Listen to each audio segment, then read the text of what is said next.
Hello everyone, welcome to Advait IAS Academy. আমি আজি এটা খুবই ইম্পৰ্টেন্ট টপিক লৈ আহিছো আপোনালোক সকলে নিশ্চয় গম পায় নিউজত আছে regarding WAQF amendment bill WAQF board WAQF property আমি দেখিব পাইছো যে আমাৰ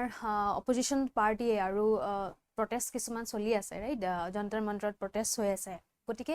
যেহেতু টপিকটো খুবই ইম্পৰ্টেন্ট আৰু খুব সিগনিফিকেন্ট হয় এক্সাম পাৰ্সপেক্টিভৰ পৰা আমি কথাখিনি জানাটো খুব necessary right so let us discuss যে কি হয় আৰু নিউজত কিও আছে সো অলৰেডি আমি নিউজত দেখা পাইছোৱে যে অল ইন্ডিয়া মুসলিম পাৰ্সোনেল ল বোৰ্ড তেওঁলোকে প্ৰটেষ্ট কৰি আছে ৰাইট সো বিভিন্ন জায়গাত এখিনি কথা উত্থাপিত হৈ আছে ৰাইট যে WAQF প্ৰপাৰ্টি ৰিলেটেড বা WAQF এমেন্ডমেন্ট বিল যোনখন আহিছে হেখনৰ কি চেঞ্জেস আহিছে যাৰ কাৰণে আমাৰ এই সকলে কি কৰিছে protest কৰি আছে ৰাইট সো হেখিনি আমি এক্সাম পাৰ্সপেক্টিভত জনাটো খুব ইম্পৰ্টেন্ট হয় গতিকে যদি আমি এনালাইসিস কৰো তেনে হলে প্ৰথমটো আমি WAQF property মানে কি হয় হেতু জানাটো খুব necessary হয় a property that is donated by Muslims for a specific religious charitable or private purpose মানে যিকোনো property যদি charitable purpose ৰ কাৰণে donate কৰা যায় ওকে আৰু মেইনলি এটো তাক ধৰা যায় যে হে property to it's owned by God মানে its ownership is considered to belong to God okay মানে ভগৱানৰ property বুলি কয় মুসলিম সকলে আল্লাহৰ property বুলি তেওঁলোকে হেখিনি ধাৰণা কৰে যে যদি কোনোবাই এনেকুৱা property donate কৰিছে charitable purpose ৰ কাৰণে right religious charitable or private purpose ৰ কাৰণে যদি property এটা donate কৰিছে হেতু আমি WAQF property বুলি কওঁ okay so এটো ধৰা যায় যে হে property to it belongs to God okay এটো কেনেকে এস্টাবলিশ কৰিব পাৰি থ্ৰু ৰিটেন ডিডো লব পাৰি ৰিটেন ডিড কৰিব পাৰি বা লিগ্যাল যিকোনো ইনস্ট্ৰুমেন্ট বা অৰেলিও কোনোবাই WAQF property এটা এস্টাবলিশ কৰিব পাৰে okay so this is important okay আৰু a property it can be recognized as a WAQF if it has been used for religious or charitable purposes of an extended period এতিয়া donation through দিটো কোনোবাই কৰিব পাৰে এটা property WAQF হিচাপে name okay নামাঙ্কৰণ কিন্তু যদি বলে যিকোনো এটা property suppose এটা extended period of time ৰ কাৰণে যদি ইউজ হৈ আছে আৰু হেতু কিহৰ কাৰণে ইউজ হৈ আছে যদি religious বা charitable purpose ৰ কাৰণে যদি ইউজ হৈ আছে তেনেকুৱা ধৰণৰ propertyও কি কৰিব পাৰে as a WAQF ডিক্লেয়াৰ কৰিব পাৰি ওকে এটো provision আছে আৰু যেতিয়া যিকোনো এটা property WAQF হিচাপে ডিক্লেয়াৰ কৰিব তাৰ পিছত কিন্তু হে স্ট্যাটাসটো পাৰ্মানেন্ট হৈ যায় মানে এবাৰ WAQF ডিক্লেয়াৰ হোৱাৰ পিছত তাক আকৌ ইৰিভাৰ্সিবল কৰিব নোৱাৰে যে কেনমান পিছতো কৰিব নোৱাৰে যে এটো WAQF নহয় বুলি ক'ব নোৱাৰে okay so the status once it is declared it is permanent right so WAQF is a property okay basically property আৰু এটা খুব significant information যে যেনেকৈ আমি যদি চাও ইন্ডিয়াত ভাৰতত কি হয় যদি আমি WAQF property খিনি চাও WAQF property WAQF board it is the third largest land owner okay WAQF property তেহাতি third largest land owner third largest মানে আমাৰ যদি আমি first largest land owner কোন হয় যদি চাও আমি ইন্ডিয়ান ৰেলৱেজ okay ইন্ডিয়ান ৰেলৱেজৰ আন্ডাৰত সবতকে বেছি সংখ্যক land allocated হৈ আছে তাৰ পিছতে আৰ্ম ফোৰ্সেস আহে আৰু থাৰ্ডত আহে WAQF boardৰ আন্ডাৰত third largest around 9.4 lakh acres of land WAQF boardৰ আন্ডাৰত আহে WAQF property আন্ডাৰত আহে right so this is very significant okay they are the third largest landowner of India okay then আমি actually যদি origin to যদি আমি চাও দিল্লী সালতানাতৰ সময়তে এই কনসেপ্টটো আহিছিল ওকে দিল্লী সালতানাতৰ সময়ত প্ৰথম কি হৈছিল যোন সুলতান মুইজুদ্দিন সাম ঘৰ আছিল তেওঁ কি কৰিছিল দুখন ভিলেজ ডেডিকেট কৰিছিল okay to Jama Masjid and appointed Saikul Islam as its administrator okay Jama মছজিদলে দুখন গাঁও তেওঁ কি কৰিছিল ডেডিকেট কৰি দিছিল ওকে তাৰ পিছত যেহেতু দিল্লী সুলতানেট আৰু সাবসিকুৱেন্ট ইসলামিক ডাইনেষ্টিজ আমাৰ ইণ্ডিয়াত ফ্লাৰিশ হল ওকে আমি অলৰেডি গম পাওঁ হিষ্ট্ৰি পঢ়া অকল নিশ্চয় আমি গম পাওঁ যে দিল্লী সুলতান আদাৰ যিখিনি আমাৰ ইসলামিক ডাইনেষ্টিজ যিখিনি ফ্লাৰিশ কৰিলে সেই কাৰণে এই প্ৰথাটো কি হল কন্টিনিউ হৈ থাকিলে ৰাইট সো যিখিনি নাম্বাৰ অফ WAQF প্ৰপাৰ্টিজ আছিল এই ডনেটেড প্ৰপাৰ্টিজবোৰ কি হৈ গল বাহিব ধৰিলে ওকে আৰু তাৰ পিছত আমি যদি ব্ৰিটিছৰ যদি এৰাত চাওঁ হেতু সময়ত কি হৈছিল ব্ৰিটিছৰ যোনটো প্ৰিভি কাউন্সিল আছিলে তেওঁলোকে এই কথাখিনি ক্ৰিটিসাইজ কৰিছিলে যে যোনবোৰ ওয়াকফ প্ৰপাৰ্টি সংগঠিত হৈ গৈ আছে সেইখিনি ঠিক নহয় বুলি তেওঁলোকে কৈছিলে ওকে কৈছিলে যদিও পিছত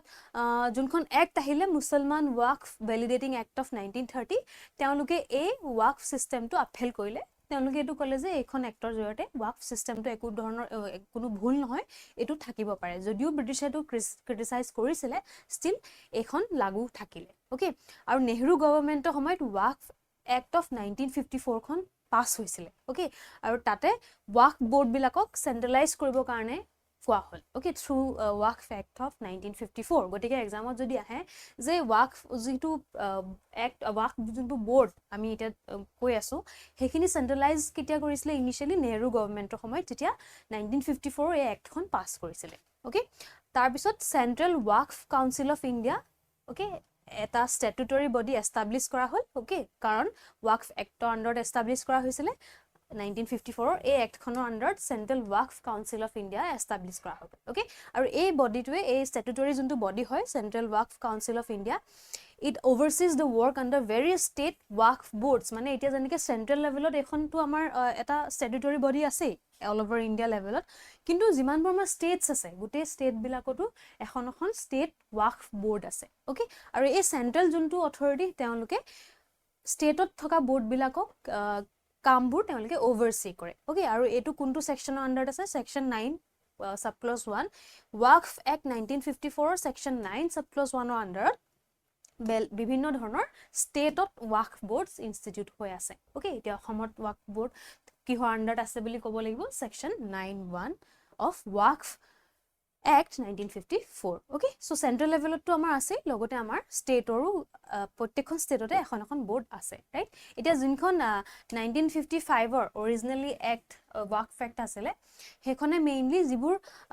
ওয়াকফ প্ৰপাৰ্টিজ আছে ইণ্ডিয়াত তাৰে মেনেজমেন্ট আৰু এডমিনিষ্ট্ৰেচনৰ কামবোৰ চাইছিলে right okay which are properties that belong to religious charitable or pious purposes under Islamic law under jikhini pious auspicious kamor garne jikhini properties asile hekhini govern korisile waqf act khonor under te thik ase aru waqf board state level ot anagol ami just discuss koru eta kisman provisions rakha goise regarding waqf act 1995 ot jeneke ki koy 1995 act খনত যে ওয়াকফ কি হয় এটা permanent dedication property okay আমি already পঢ়িলো যে ওয়াকফ property বুলি ক'লে আমি কি কওঁ হেতু ইয়াত ডিফাইন কৰা গৈছে ওকে আৰু ইয়াত কোৱা গৈছে যে প্ৰত্যেকখন ষ্টেটতে এখন ওয়াকফ বোৰ্ড থাকিব ওকে এনেকুৱা ধৰণৰ প্ৰপাৰ্টি মেইনটেইন কৰিবৰ কাৰণে ওকে এস্টাবলিশ বা এডমিনিষ্ট্ৰেট কৰিবৰ কাৰণে ওকে আৰু লগতে সেন্ট্ৰেল ওয়াকফ কাউন্সিল এটা থাকিব যোনে এই মেটাৰ বিলাকত এডভাইস কৰিব ৰাইট সো এইখিনি আমি প্ৰভিজনস আমি জানাটো খুব নেসেসাৰি ৰাইট দেন আৰু লগতে কি কৰিছে কিছুমান মেকানিজমো প্ৰভাইড কৰিছে ইনক্লুডিং ট্ৰাইব্যুনেলস ফৰ ৰিজলভিং ডিসপিউটস এটা ওয়াকফ প্ৰপাৰ্টি ৰিলেটেড যদি কিছুমান ডিসপিউটস হয় হে ডিসপিউট বিলাকৰ কাৰণে কিছুমান ট্ৰাইব্যুনেলস গঠন হ'ব কাৰণেও এই এক্টখনে কোৱা কৈছে ৰাইট যেনেকৈ আমি ট্ৰাইব্যুনেলস কি হয় আমি নিশ্চয় জানো কলে সো ট্ৰাইব্যুনেলস ইনষ্টিটিউট কৰা কথা কৈছে তেওঁলোকে ওকে আৰু লগতে এই প্ৰপাৰ্টিবোৰ মেনেজ কৰিবৰ কাৰণে ৰেজিষ্ট্ৰেচন আৰু সাৰ্ভে কৰা কথাও ইয়াতে উল্লেখ আছে ৰাইট সো এখিনি যে নৰমালি যেনেকৈ আমি কিছুমান প্ৰপাৰ্টি ৰেজিষ্ট্ৰেচন এণ্ড অল আমি মেইনটেইন কৰো তেনেকৈ ওয়াকফ প্ৰপাৰ্টি খিনিৰো মেনেজমেন্ট ৰেজিষ্ট্ৰেচন এণ্ড অল থাকিব বুলি এই এক্টখনত কোৱা গৈছে ৰাইট এতিয়া আমি এনেকুৱা ধৰণৰ কিছুমান পৰ্টেল সিস্টেম আছে Waqf assessment management system in India so ইয়াৰ থ্ৰু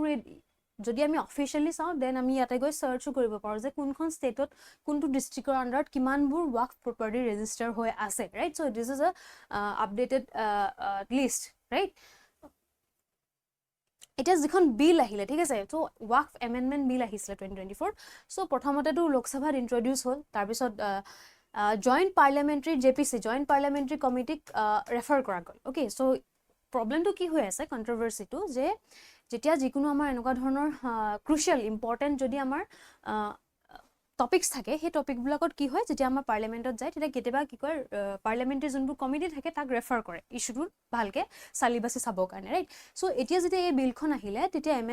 এমেন্ডমেন্টৰ বিলখনৰ কাৰণে জয়েন্ট পাৰ্লিয়ামেন্টাৰী কমিটিক ৰেফাৰ কৰিলে আৰু জয়েন্ট পাৰ্লিয়ামেন্টাৰী কমিটিত ৰুলিং পাৰ্টি মেম্বাৰজো আছে আৰু অপজিশনৰ মেম্বাৰজো আছিলে কিন্তু কথাটো কি হ'ল এমেণ্ডমেণ্ট বিলখনত যোনখিনি এমেণ্ডমেণ্ট আনিলে সেই এমেণ্ডমেণ্টখিনি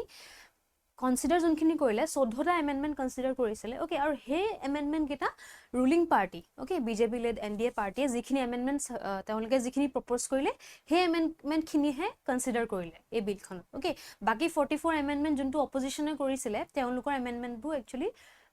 ইয়াত একচেপ্ট নকৰিলে তেওঁলোকে যিখিনি ছাজেশ্যন দিছিলে চ' তাৰ পৰাই ক'ৰবাত নহয় ক'ৰবাত কণ্ট্ৰভাৰ্চিবোৰ ষ্টাৰ্ট হ'ল যে ৰুলিং পাৰ্টিয়ে নিজৰ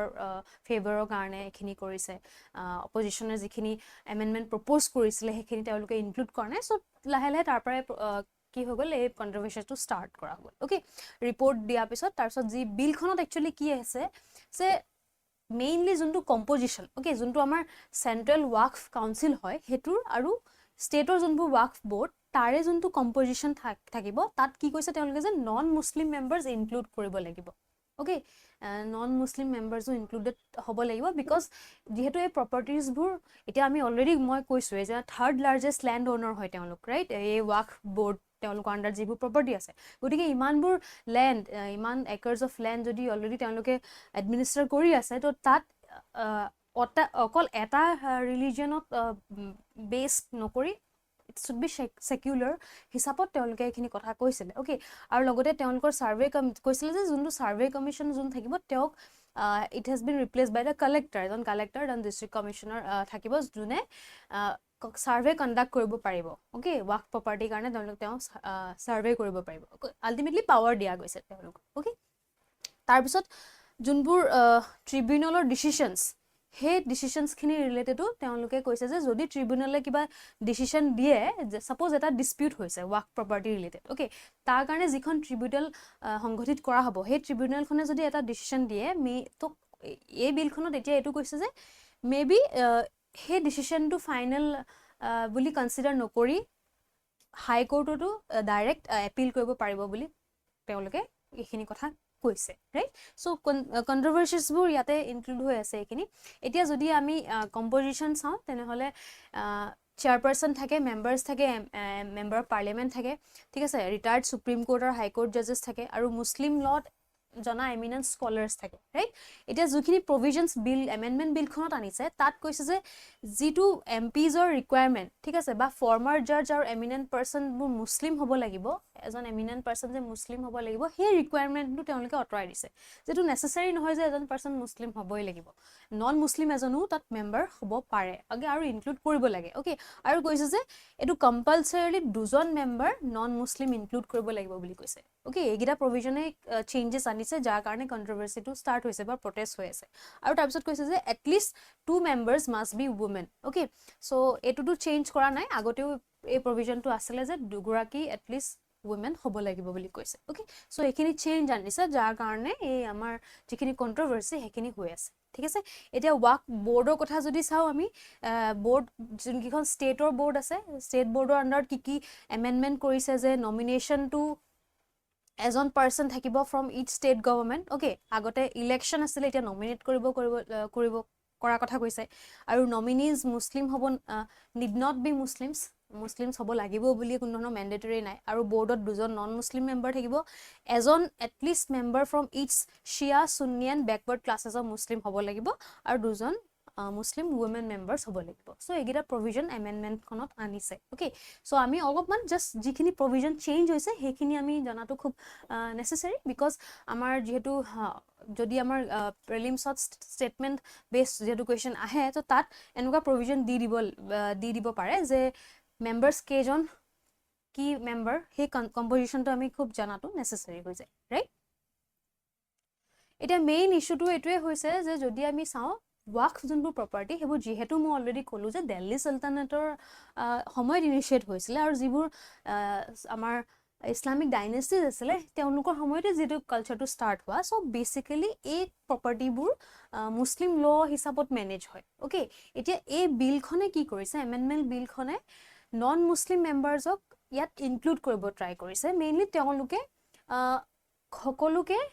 ইনক্লুড কৰি যেহেতু প্ৰপাৰ্টি ৰিলেটেড কথা হয় তো সেই কাৰণে এটা সেকুলাৰ ৱেট মেনেজমেন্ট কৰা কথাটো ইনিশিয়েট কৰিছে কিন্তু যদি আমি ইটো পাৰ্সপেক্টিভত চাও যে যোনবোৰ আমাৰ হিন্দু আৰু শিখ যোনবোৰ এন্ডমেন্টস আছে তাত কিন্তু they comprise of members from their respective religions. তাত কিন্তু নিজৰ ৰিলিজনৰ মেম্বাৰ্সে ইনক্লুডেড হৈ থাকে সো বেসিক আমাৰ প্ৰবলেমটো ইয়াতে হৈ আছে ৰাইট সেইকাৰণে ইস্যু হৈ আছে ওকে সো ইয়াৰ লগত ৰিলেটেড বহুত কন্ট্ৰভাৰ্সিটা চলি আছে বাট যেহেতু এমেন্ডমেন্ট বিলখন আনিছে সো লেটস সি আমাৰ গভৰ্নমেন্টে কেনেকুৱা ধৰণৰ কি ইনিশিয়েটিভ লয় বা এইখিনি কেনেকে আৰু লাগু হয় সেইখিনি আমি আপডেটেড যিমান নিউজ আহিব হেতু চালহে আমি গম পাম বাট ফ্ৰম এক্সাম পাৰ্সপেক্টিভ আমি এইখিনি জনাটো খুব নেসেসাৰী যে ওয়াক প্ৰপাৰ্টি কি হয় এটো আমাৰ যদি চেৰিটেবল ৰিলিজিয়াছ পাৰপাজৰ কাৰণে যদি প্ৰপাৰ্টি ডোনেট কৰে হেতু ওয়াকফ হিচাপে কনসিডাৰ কৰে আৰু এবাৰ ওয়াকফ ডিক্লেয়াৰ হোৱাৰ পিছত হেতু ৰিভাৰ্স কৰিব নোৱাৰে ৰাইট আৰু ওয়াক প্ৰপাৰ্টি এটো এনেকা ধাৰণা কৰা হয় যে ইট বিলংস টু গড আৰু ওয়াকফ বোৰ্ডৰ ওয়াক প্ৰপাৰ্টি আন্ডাৰত ইণ্ডিয়াত থাৰ্ড লাৰ্জেষ্ট ল্যান্ড তেওঁলোকৰ আন্ডাৰত আছে ফাৰ্স্ট লাৰ্জেষ্ট ল্যান্ড ওনাৰ মই অলৰেডি ক'লো ইণ্ডিয়ান ৰেলৱেজ সেকেন্ড হৈছে আৰ্ম ফোৰ্সেস আৰু থাৰ্ড আমাৰ ওয়াকফ বোৰ্ড যাৰ আন্ডাৰত গুটি আমাৰ land around 9.4 or 6 lakh acres of land তেওঁলোকৰ আন্ডাৰত আছে ৰাইট আৰু বিলখন আহিলে আৰু বিলখনত প্ৰভিজন আহিছে যে নন মুসলিম মেম্বাৰ্স ইনক্লুড কৰিব লাগে ৰাইট আৰু কন্ট্ৰভাৰ্সি খিনি তাৰ পৰাই ষ্টাৰ্ট হ'ল গটিকে এখিনি আমি জনাটো নেসেসাৰী ফ্ৰম এক্সাম পাৰ্সপেক্টিভ বাকি গভৰ্নমেন্টৰ কি ইনিশিয়েটিভ থাকে আৰু আগলে কি আপডেট থাকে আমি উইথ টাইম হেখিনি আমি আপডেট গম পাম সো আজি কাৰণে এখিনি আছিল I hope this topic was good and helpful for you this will be helpful for you গটিকে যদি কিবা ডাউট থাকে কোৱেৰি থাকে আমাৰ কমেন্ট সেকশনত জনাওক and thank you for watching thank you everyone